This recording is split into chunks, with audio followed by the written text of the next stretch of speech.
You ask Tiger to solve. This deals with linear equations with one unknown. The final result is x equals 31/52. Let's solve it step by step. Simplify the expression. Expand the parentheses.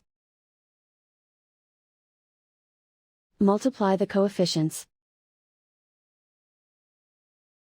Simplify the arithmetic. Group all x terms on the left side of the equation. Subtract 8x from both sides.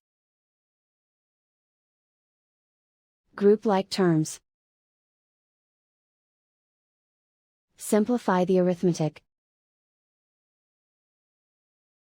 Group like terms.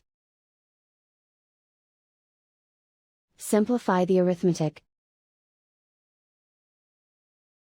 Group all constants on the right side of the equation. Add 70 to both sides. Simplify the arithmetic.